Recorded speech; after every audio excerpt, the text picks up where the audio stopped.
J. Robert Oppenheimer es quizá el físico más importante que haya existido. Nunca ganó un premio Nobel, pero cambió el mundo más que la mayoría de los ganadores del Nobel. Bajo su liderazgo, los mejores físicos del siglo XX construyeron la bomba atómica, cambiando para siempre el curso de la historia. Si hay otra guerra mundial, esta civilización puede irse a pique. Afectó cada guerra combatida y cada tratado de paz desde el final de la Segunda Guerra Mundial. También creó una forma en que la humanidad puede destruirse a sí misma. Me he convertido en la muerte, el destructor de mundos. Este video es sobre cómo construir una bomba atómica, sobre la vida de Oppenheimer y sobre por qué importantes científicos estaban preocupados de que la explosión prendiera fuego a la atmósfera y acabara con la vida en la Tierra. Cuando J. Robert Oppenheimer tenía 21, colocó una manzana contaminada con químicos tóxicos en el escritorio de su tutor de física. El tutor, Patrick Blackett, era un experimentalista y había insistido a Robert para que practicara más en eso en lo que no era tan bueno, el trabajo experimental. Oppenheimer ya había estado pasando sus días en una esquina del laboratorio del sótano de J.J. Thomson, intentando hacer finas láminas de berilio, que se usaban para estudiar electrones. Pero Oppenheimer era torpe y no era bueno en este trabajo. Comenzó a evitar sus tareas en el laboratorio, a pasar tiempo escuchando lecciones y leyendo revistas de física.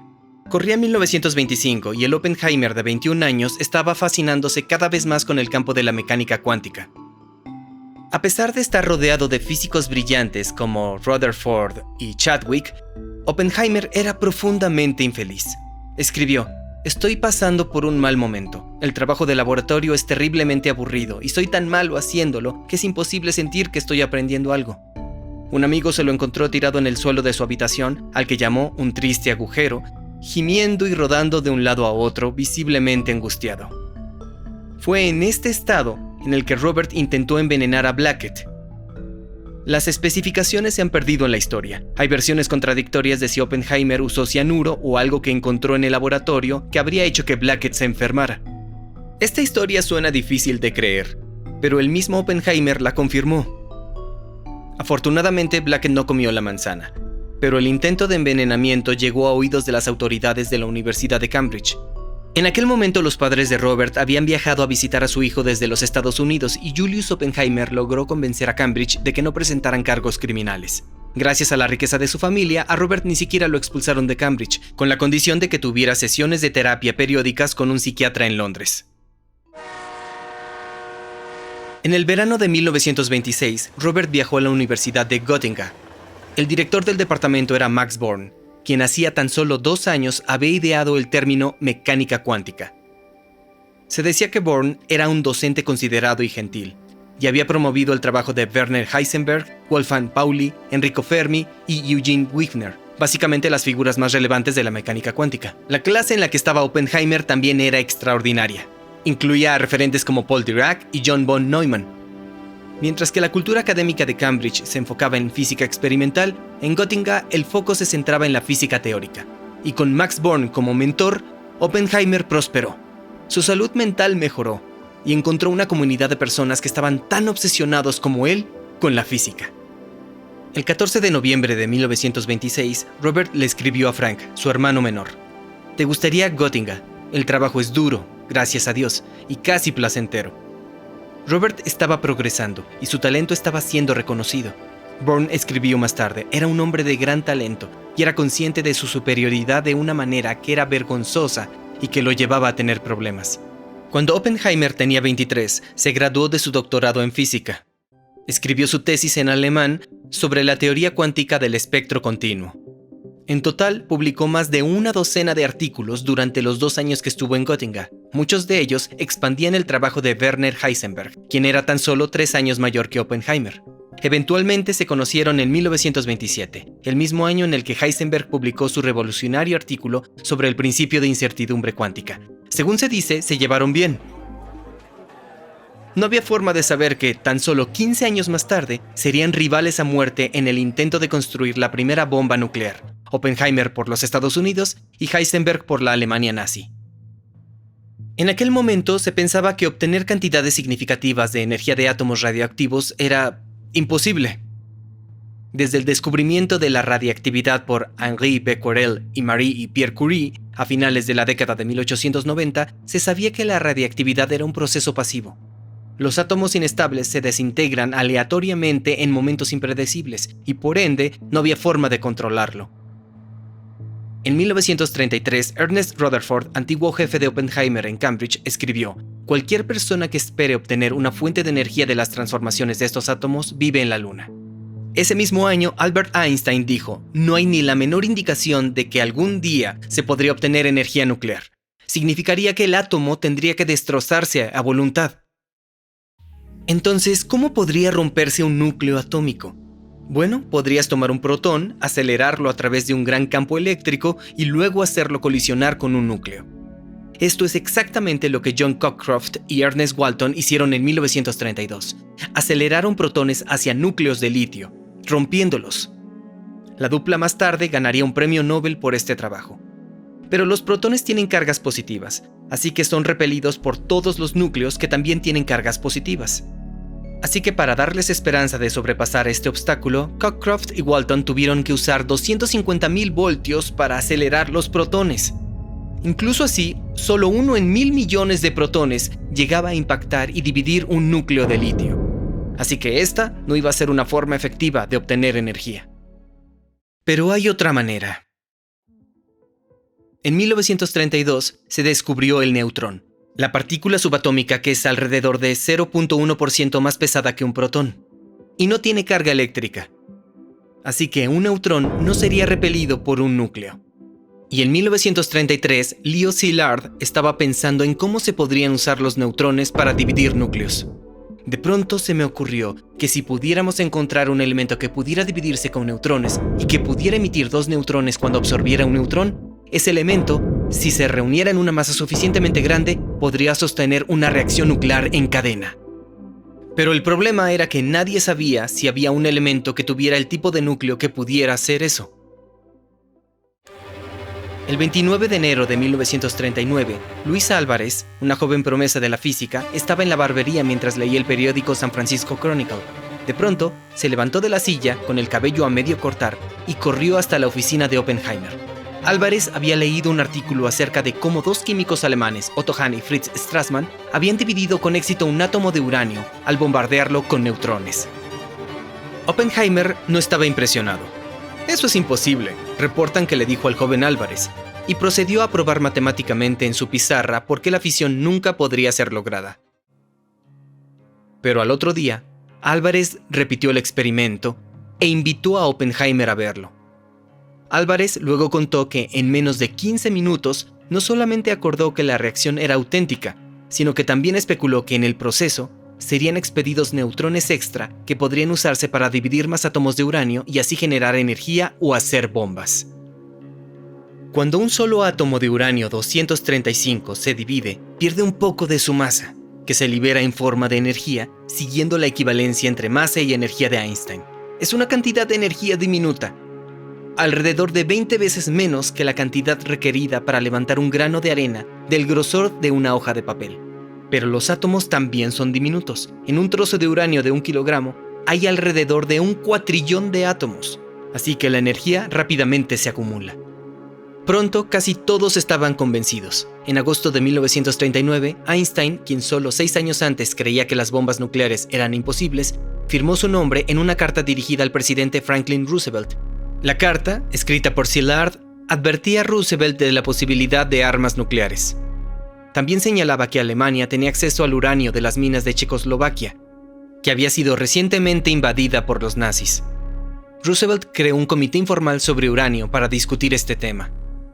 Pero luego, durante 2 años, nada ocurrió.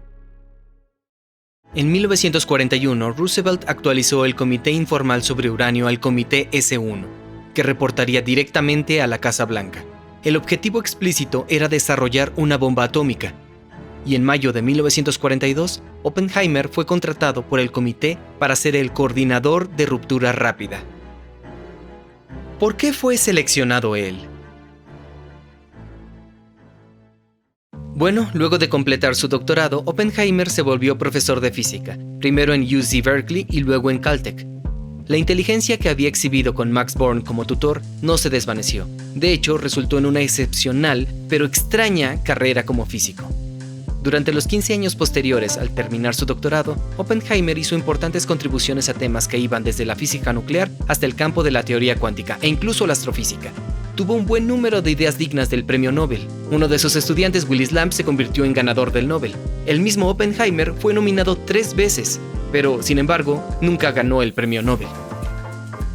Cuando le preguntaron por qué creía que Oppenheimer nunca ganó el premio Nobel, Murray Gell-Mann dijo que no tenía Sitzfleisch, una palabra alemana que se traduce como carne de asiento, la habilidad de sentarse en una silla por mucho tiempo y hacer el trabajo duro. Nunca escribió un artículo largo ni hizo un cálculo largo. No tenía la paciencia para eso. Wolfgang Pauli también dijo, sus ideas son muy buenas, pero sus cálculos siempre están mal. Pero Oppenheimer era increíble con la gente. Era un líder natural y carismático.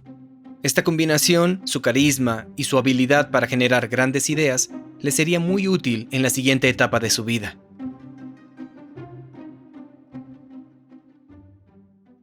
El 18 de septiembre de 1942, el general Leslie Groves fue puesto a cargo del Proyecto Manhattan. Yo era responsable del desarrollo de la bomba atómica. El primer día ordenó traer 1.200 toneladas de uranio mineral. Al día siguiente, ordenó comprar las instalaciones Oak Ridge, donde el mineral sería refinado. Al mes siguiente, sorpresivamente, eligió a Oppenheimer como director científico del todavía no establecido Laboratorio Los Álamos. Oppenheimer acababa de ser seleccionado como el arquitecto en jefe de la bomba atómica. El establishment militar tenía preocupaciones. Oppenheimer no tenía un premio Nobel. ¿Iban a respetar su opinión los científicos contratados para el proyecto? ¿Iban a respetarlo como líder? Oppenheimer tampoco tenía experiencia administrando proyectos tan grandes como este. Además, era un físico teórico que, según Isidore Rabi, era un sujeto poco práctico. No sabía nada sobre equipamiento. Y luego estaba el problema del posicionamiento político de Oppenheimer. Tenía lazos con el Partido Comunista. Incluso su esposa Catherine era miembro de ese partido. Pero Groves estaba impresionado con Oppenheimer. Valoraba su ambición arrolladora. También sabía que la habilidad de Oppenheimer de comprender problemas no solo de la física, sino de la química, la ingeniería y la metalurgia iba a ser invaluable. Groves creía que Oppenheimer era realmente un genio. Decía que Oppenheimer sabía acerca de todo. Puede hablarte acerca de cualquier tema que propongas. Bueno, no exactamente, no sabe nada sobre deportes. Estos dos hombres no podían ser más diferentes. Oppenheimer pesaba la mitad que Groves, a pesar de que ambos medían más de 1,80 m. Ideológicamente, Oppenheimer era comunista. Groves era un acérrimo conservador. Pero Groves estaba convencido de que Oppenheimer iba a ser la persona que construiría la bomba nuclear antes que los nazis. Y eso era lo único que importaba. Isidore Rabi luego comentó que contratar a Oppenheimer para ese rol era una idea genial por parte del general Groves, que no era alguien generalmente considerado un genio. El proyecto Manhattan necesitaba una locación, algún lugar aislado para mantener el proyecto en secreto a salvo de ataques enemigos. Y aunque nadie quería admitirlo, algún lugar escasamente habitado por si ocurría un accidente. Oppenheimer propuso Los Álamos, en Nuevo México. Se había enamorado del duro desierto entre las montañas de Nuevo México durante su juventud. En 1929, Oppenheimer le escribió a un amigo: mis dos grandes amores son la física y Nuevo México. Es una lástima que no puedan combinarse. Pero Oppenheimer había subestimado severamente el desafío logístico que tenía por delante. En 1943, Oppenheimer estimó que iba a necesitar alrededor de 6 científicos apoyados por un manojo de ingenieros y técnicos para hacer la bomba. Erró su cálculo por varias veces esa magnitud. 764 científicos acabarían trabajando para el proyecto Manhattan, 302 de los cuales trabajarían en las instalaciones de Los Álamos. Más de 600,000 personas en total estuvieron involucradas en la fabricación de la bomba atómica. A esta altura, hacer la bomba atómica no parecía imposible, parecía probable. El 2 de diciembre de 1942, un equipo de físicos de la Universidad de Chicago, liderados por Enrico Fermi, creó el primer reactor nuclear del mundo, Pile 1. Consistía de 45 toneladas de uranio y óxido de uranio y 330 toneladas de bloques de grafito. Horrorosamente, estaba ubicado debajo de las gradas del campo de fútbol. Generaba alrededor de la mitad de un watt de energía. Y si puedes hacer una planta de energía nuclear, puedes hacer una bomba. La única diferencia entre las dos cosas es cuántos neutrones impactan al siguiente átomo, causando que se divida y suelte más neutrones. Si en promedio ese número es 1, va a haber una reacción en cadena estable y autosustentable, pero no va a crecer. Si es menos de 1, la reacción va a disminuir hasta desaparecer, y si es más de 1, la reacción va a crecer. Esto se conoce como el factor de multiplicación, K. Las reacciones nucleares son similares a las pandemias en este sentido.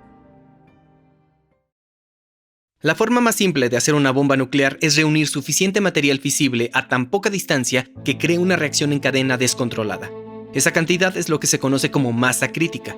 Con uranio 235 necesitas alrededor de 52 kilos que formen una esfera de 17 centímetros de diámetro. Si usas plutonio 239, la masa crítica es mucho más pequeña, de alrededor de solo 10 kilos, que formarían una esfera de solo 10 centímetros de ancho. Durante los primeros años, los científicos trabajaron en una bomba con un diseño de tipo pistola. Dentro de una bomba de tipo pistola hay dos bloques de uranio 235, ambas por debajo de la masa crítica. Luego, usando un explosivo convencional como la cordita, se dispara rápidamente un bloque hacia el otro. Así, la masa combinada es más alta que la masa crítica. Cuando la bala de uranio está alrededor de 25 centímetros de distancia, comienza la reacción nuclear en cadena, resultando en una explosión atómica. A pesar del diseño simple, no es muy eficiente. Solo un pequeño porcentaje de uranio se somete a la fisión, así que el resultado total de la bomba es mucho más pequeño. También te encuentras con problemas inesperados, como ¿cómo te aseguras de que el uranio se deslice sin problemas por el barril? Bueno, usas aceite para lubricar el barril. Pero todos los aceites sintéticos que probaron los científicos se secaban. Al final, el único aceite que funcionara que pudieron encontrar fue el aceite de cachalote. Solo alrededor del 0.7% del uranio natural existente es uranio 235, el combustible de fisión de las bombas nucleares. Cuando el U-235 absorbe un neutrón, se convierte brevemente en U-236 y luego se parte a sí mismo a prácticamente la mitad y libera en promedio 2.4 neutrones por fisión. Pero cuando obtienes uranio del suelo, la mayoría es U-238, que no se somete a fisión. Así que para hacer una bomba nuclear, los científicos usaban espectrómetros de masa gigantes para separar y concentrar el U-235. La sustancia resultante era uranio con una concentración mucho mayor de U-235. En otras palabras, era enriquecido. Sin embargo, había otra opción. A principios de 1941, un nuevo elemento fue descubierto, o en verdad, sintetizado. Cuando un neutrón es absorbido por un núcleo de uranio 238, se convierte en uranio 239. El U-239 es inestable, así que se desintegra y se vuelve neptunio, que luego se vuelve plutonio. Hay tres cosas que importan en esta historia. La primera es que el plutonio 239 es un gran combustible para una bomba nuclear. Tiene una masa crítica de alrededor de solo 10 kilos. La segunda es que es más económico de hacer que la separación del uranio 235. Y la tercera es que reacciona demasiado rápido para ser usado en un dispositivo de tipo pistola. Chisporroteaba, es decir, que solo una pequeña fracción del combustible se sometía a fisión. Pero hay una forma de hacer una bomba usando plutonio. La masa crítica cambia dependiendo de la densidad del material. Bajo condiciones normales de presión, 6 kilos de plutonio 239 no explotarían. Pero, si lo comprimes, los átomos se acercan más y aumenta la posibilidad de que el neutrón impacte al núcleo. Así que mientras más alta es la densidad, más baja es la masa crítica. Si haces estallar explosivos convencionales alrededor de una bola de plutonio, puedes comprimirlo lo suficiente como para comenzar una reacción nuclear en cadena. Y esta era la idea detrás del diseño de implosión de la bomba. Hay algunos trucos para disminuir la masa crítica. En principio, rodear la esfera con un material que refleje los neutrones, disminuyendo la cantidad de combustible nuclear que necesitas para comenzar la reacción en cadena. También puedes tener una fuente de neutrones, algo que dispare la reacción en cadena. Para la primera bomba de implosión, los científicos crearon un dispositivo llamado Urchin, que era un pequeño perdigón que pesaba 7 gramos ubicado en el corazón de la bomba. Estaba hecho de berilio y polonio, separados por una capa de níquel y oro. La idea era que cuando detonaran los explosivos, la onda de choque mezclara entre sí el berilio y el polonio, y así las partículas alfa del polonio causarían que el berilio libere un afluente de neutrones. Eso dispararía la reacción nuclear en cadena. Al menos eso era lo que esperaban. Nunca se había construido una bomba atómica. Oppenheimer y el resto de los científicos en Los Álamos necesitaban actuar rápido. Ya era 1945 y Truman quería probar el arma antes del comienzo de la conferencia de Potsdam. Allí era donde Truman, Churchill y Stalin se reunirían a planear la paz de la posguerra. La conferencia comenzó el 17 de julio. La fecha más temprana en la que todo estaría listo para la bomba era tan solo un día antes. Así que para esa fecha se agendó la prueba. Su nombre código era Trinity. La noche anterior, Oppenheimer estaba nervioso. Había tantas cosas que podían salir mal. La última detonación de prueba de los explosivos, que fue sin el corazón de plutonio, había sido un fracaso. Para calmarse, recitó una estrofa del Bhagavad Gita, el poema sagrado hindú. Había traducido él mismo el Gita del sánscrito original. En la batalla, en el bosque, en el precipicio de las montañas, en el vasto y oscuro océano, entre lanzas y flechas, durante el sueño, en la confusión, en la profunda humillación, los buenos actos que un hombre ha realizado con anterioridad lo defienden. Quizás más aterradora que la idea de que la bomba no funcionara, era la idea de que funcionara demasiado bien. Alrededor de 1942, Oppenheimer discutió con Arthur Compton la terrible posibilidad de que una prueba nuclear podría acabar con el mundo. La preocupación era que la bomba nuclear creara temperaturas tan altas como para que ocurriera una fusión. Una diminuta fracción de la atmósfera, tan solo una parte en 2 millones, es gas hidrógeno. Pero la preocupación era que a temperaturas y presiones lo suficientemente altas, ese hidrógeno podría fusionarse entre sí y liberar energía. Esta energía fusionaría más hidrógeno. También podría quebrar el hidrógeno del vapor de agua y hacer que también se fusione. Eso liberaría incluso más energía, causando aún más fusión, hasta que la totalidad de la atmósfera de la Tierra se convirtiera en una bomba de fusión gigante. Al recordar sus conversaciones con Oppenheimer, en 1959 Compton dijo: «Esto no era todo lo que Oppenheimer temía. El nitrógeno en el aire también es inestable, aunque en menor medida. ¿No podría ser también disparado por una explosión atómica en la atmósfera?». La mayoría de los científicos rápidamente notaron lo poco probable que era este escenario y continuaron con el proyecto. Nadie se tomó esto muy en serio, pero la idea de comenzar una reacción de fusión con un arma de fisión sería algo muy importante después de la guerra. La prueba Trinity estaba agendada para las 4 a.m., pero fue demorada por una tormenta. A las 5:29:21, el artefacto, la primera bomba nuclear del mundo, detonó. El explosivo apretó el corazón de plutonio hacia adentro.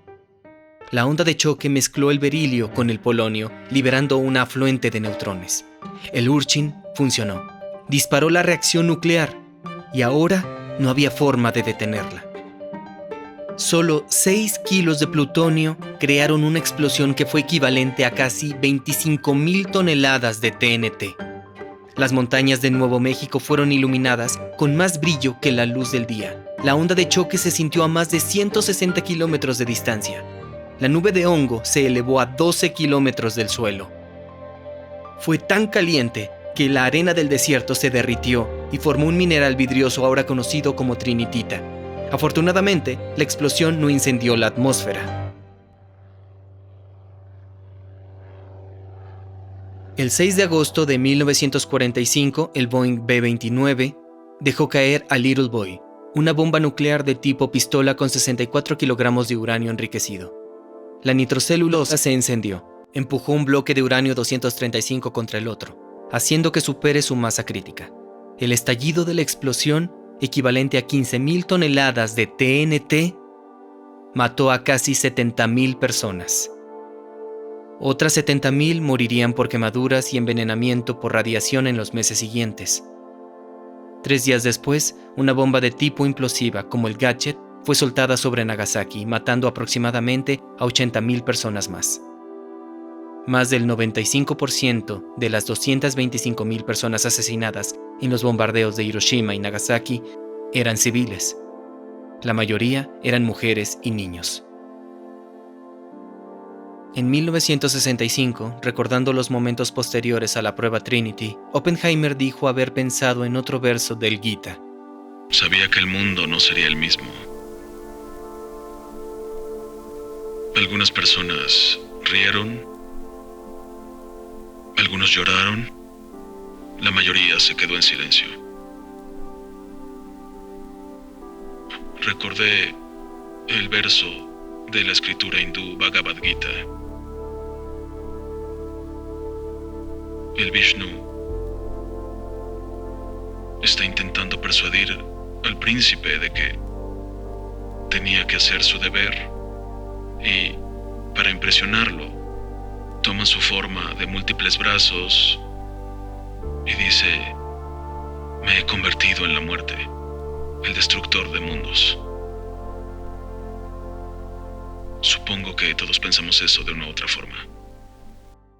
Después de la guerra, Oppenheimer era un héroe nacional.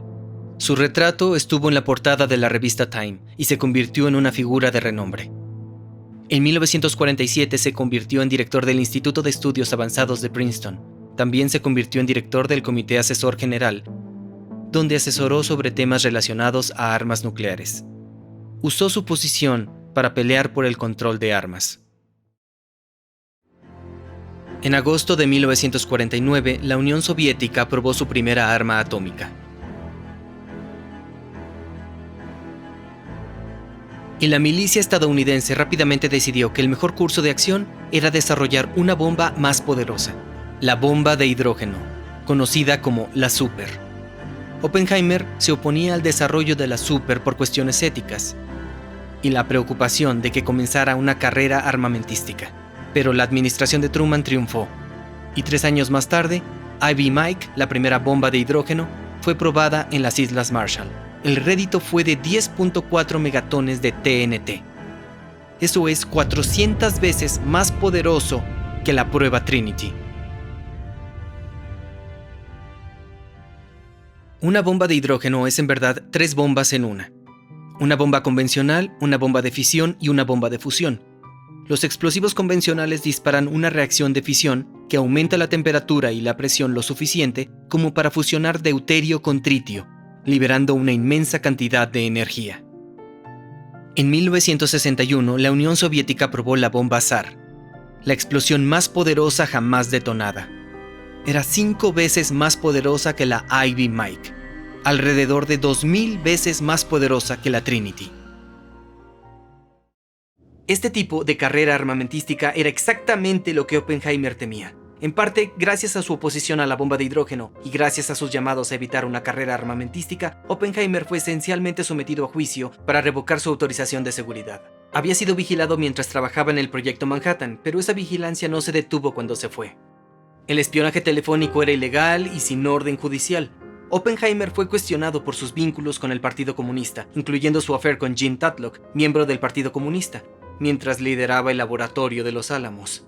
Esencialmente fue acusado de traición y de espionaje. En diciembre de 1953 suspendieron la autorización de seguridad de Oppenheimer. Su rostro, ahora serio y en blanco y negro, fue una vez más portada de la revista Time. Sus audiencias de seguridad se hicieron noticia internacional. En 1964, el dramaturgo alemán Einar Kliphardt escribió una obra teatral sobre la vida de Oppenheimer. Le enviaron una copia del guión a Oppenheimer y la odió tanto que amenazó con hacerle juicio. Detestó especialmente la escena final, en la que el personaje de Oppenheimer se da cuenta de la maldad de su trabajo. Y cito: «Hemos estado haciendo el trabajo del diablo». Para Oppenheimer siempre fue más complicado que eso. Creo que probablemente definitivamente se asumió en Los Álamos, que si la guerra no se terminaba y si no se llegaba a una conclusión por medios diplomáticos que esta arma iba a jugar un papel. En aquel momento, la alternativa, la campaña de invasión, iba a ser ciertamente mucho más terrible para los involucrados. Creo que Hiroshima tuvo un costo mucho mayor en vidas y sufrimiento inhumano de lo que necesitaba ser para ser un argumento efectivo para terminar la guerra. Es fácil decir esto luego del hecho. En 1965 le preguntaron acerca de las propuestas de charlas con la Unión Soviética para detener la proliferación de armas nucleares, y su respuesta fue: deberían haberse hecho el día después de Trinity. Más tarde ese mismo año fue diagnosticado con cáncer de garganta. Había fumado toda su vida y murió el 18 de febrero de 1967, a los 62 años.